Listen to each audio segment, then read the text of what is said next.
1980వ సంవత్సరం నుండి 2024వ సంవత్సరం వరకు తెలుగు సినీ పరిశ్రమలోని 20 మంది గొప్ప హీరోలు. 4వ భాగం 1980వ సంవత్సరం నుండి 3వ తరాన్ని అంటే 2006వ సంవత్సరం నుండి మనం పరిగణలోకి తీసుకుంటే పోతినేని రామ్ నుండి మొదలు పెడదాం. రామ్ పోతినేని ర్యాపో 2006వ సంవత్సరం సంక్రాంతికి రిలీజ్ అయిన దేవదాసు సినిమాతో హీరోగా తన సినీ ప్రయాణాన్ని ప్రారంభించిన రామ్ పోతినేని ప్రముఖ తెలుగు నిర్మాత స్రవంతి రవికిషోర్ వాళ్ళ తమ్ముడి కొడుకు. మొదటి సినిమాతోనే ఏం ఎనర్జీ చూపించాడు, బాగానే చేస్తున్నాడు, కానీ ఎక్కడో కొంచెం పవన్ కళ్యాణ్ని అనుకరిస్తున్నాడు అని అనిపించింది. కానీ అనుకరించడం వేరు, కాపీ కొట్టడం వేరు. పవన్ కళ్యాణ్ స్టైల్లో ఉండే ఒక మ్యాజిక్ చరిస్మాని అర్థం చేసుకుని దాన్ని తిరిగి తన స్టైల్లో మళ్ళీ ప్రజెంట్ చేశాడు. దానినే ఇన్స్పిరేషన్ అంటారు అని రామ్ పోతినేని ఒక ఇంటర్వ్యూలో కూడా చెప్పాడు.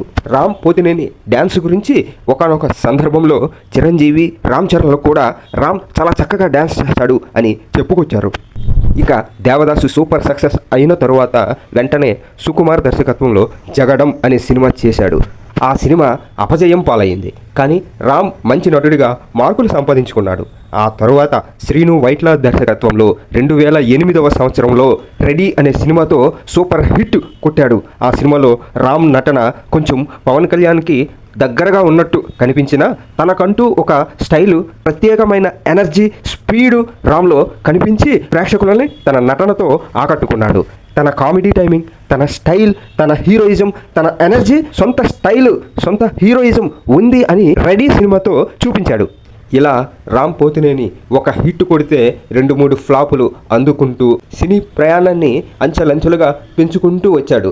ఇక 2019వ సంవత్సరంలో రిలీజ్ అయిన ఇస్మార్ట్ శంకర్తో రామ్ తన నట విశ్వరూపాన్ని, మాస్ అవతారాన్ని, హెవీ హీరోయిజాన్ని చూపించి ప్రేక్షకుల్ని ఆశ్చర్యపరిచి, అబ్బురపరిచి ఆ సినిమాతో బ్లాక్ బస్టర్ సక్సెస్ని అందుకున్నాడు.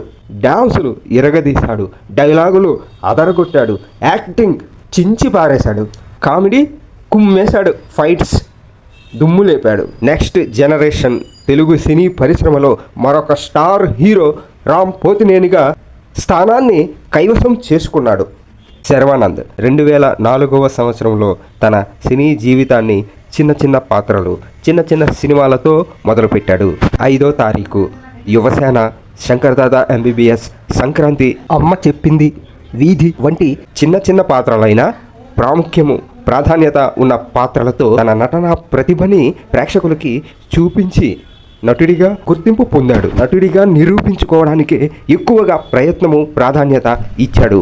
ఇక 2008వ సంవత్సరంలో రిలీజ్ అయిన క్రిష్ దర్శకత్వంలో వచ్చిన గమ్యం సినిమాతో హీరోగా అల్లరి నరేష్కి కూడా ఒక అద్భుతమైన హీరోతో సమానమైన పాత్ర ఉండేలాగా కథని సెలెక్ట్ చేసుకున్నాడు శర్వానంద్. తన ప్రతిభ, తన టాలెంటు, తన కష్టంతోనే తెలుగు సినిమా ఇండస్ట్రీలో ఎదుగుతూ వచ్చి తన దారిలోనే కొత్తదనంతో, మంచి నటనతో, మంచి కథలతో వెళుతూ 2015వ సంవత్సరం రన్ రాజా రన్ సినిమాతో సూపర్ హిట్ సక్సెస్ని అందుకున్నాడు. వెంటనే ఆ తర్వాతి సంవత్సరం 2016లో ఎక్స్ప్రెస్ రాజా సినిమాతో మరో బ్లాక్ బస్టర్ హిట్ కొట్టాడు.